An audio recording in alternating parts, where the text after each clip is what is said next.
Assalamualaikum warahmatullahi wabarakatuh. First, let me introduce myself. My name is Laily Masturoh. I'm from TBE1 class, and my ID number is 2511010600 and 24. So everyone, in this video, I will analyze a debate from the NUDC 2024 Grand Final. And the motion is, this House believes that Indonesia should significantly tax residential properties that are left vacant or unoccupied.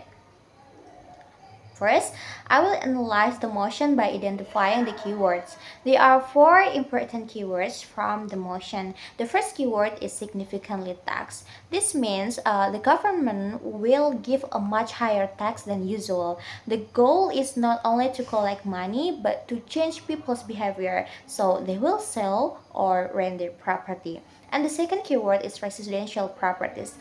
This refers to houses, apartments, or buildings that are used for living, not for business. And the third keyword is vacant or unoccupied. This means the property is empty and not used for a period of time. Even if someone owns it, no one lives there. And the last keyword is Indonesia. This is important because the debate must consider the real condition in Indonesia, such as housing problems, population growth, and economic inequality. So guys, from these keywords, we can understand that this debate is about using tax as a tool to control property ownership and to solve housing problems while balancing private rights and public needs. And then I will explain the debate format. This debate uses the British parliamentary system. There are four themes. The first is opening government, opening opposition, closing government, and closing opposition. Now, each theme has two speakers, so there are 8 speakers in total. And now I will explain the arguments from each speaker. The first speaker is called Prime Minister. The Prime Minister explains that Indonesia has a housing crisis. Many people need houses, but the supply is limited. She argues that many empty houses are owned by rich people and used only for investment. This makes house prices higher and harder to afford. Her solution is to increase tax, so owners will either sell or even rent their houses. However, her weakness is that the mechanism is not very clearly. And the second is leader of opposition. The leader of opposition disagrees with this policy. She argues that not all empty houses belong to rich people. Some are inherited or owned by people who work in other cities. She also says that this policy is unfair because it forces people to pay more for their own property. She focuses on the idea that this is a violation of property rights. And the third is Deputy Prime Minister. The Deputy Prime Minister strengthens the government case. He explains that tax can control property prices and reduce monopoly. He also says that land is limited, so it must be used efficiently. He adds that tax money can help the government build housing for poor people. And the fourth is deputy leader of opposition. The deputy leader of opposition responds by saying that the real problem is not individual homeowners, but developers and past government policies. He argues that taxing homeowners will not solve the problem. He also explained that many empty houses are difficult to sell, so tax will only create more burden. And the fifth is member of government. The member of government and the fifth is member of government. The member of government gives a deeper analysis. She explains that empty houses are waste of land and slow down development.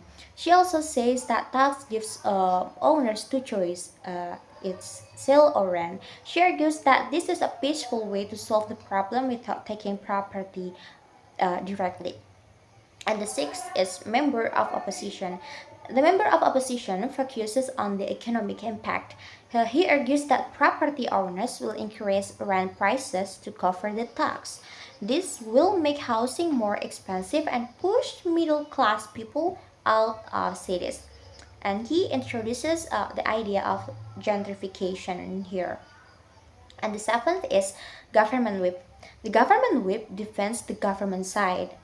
Yeah, he argues that the harms from opposition are not strong enough. He says that even if there are risks, the policy is still better because it helps poor people. So he focuses on the benefits and tries to weigh them against the harms. And the last is opposition whip.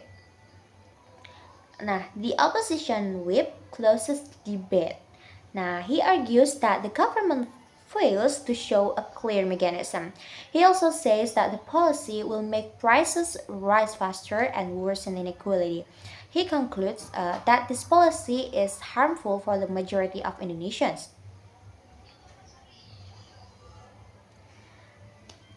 And then, guys, I will explain how the rebuttals happen in this debate. Now, the government team argues that empty houses are harmful because they limit access to housing, and the opposition team responds that owning property is a personal right and should not be controlled too much. And then the government says tax will lower prices and increase access, but the opposition argues that tax will increase prices because owners will transfer the cost to buyers or renters. And the strongest rebuttals comes from the opposition when they show that the policy can create new problems, not solve the original problem. So guys, now I will give my analysis of this debate video. In my opinion, the government's team it has a good intention, which is to solve housing problems. However, the arguments are sometimes too simple and not fully realistic. They assume that people will easily sell or rent their houses, but in reality, the property market is more complex. On the other hand, the opposition teams gives a more realistic and detailed analysis. They consider the condition of middle class people and explain how the market will react to this policy.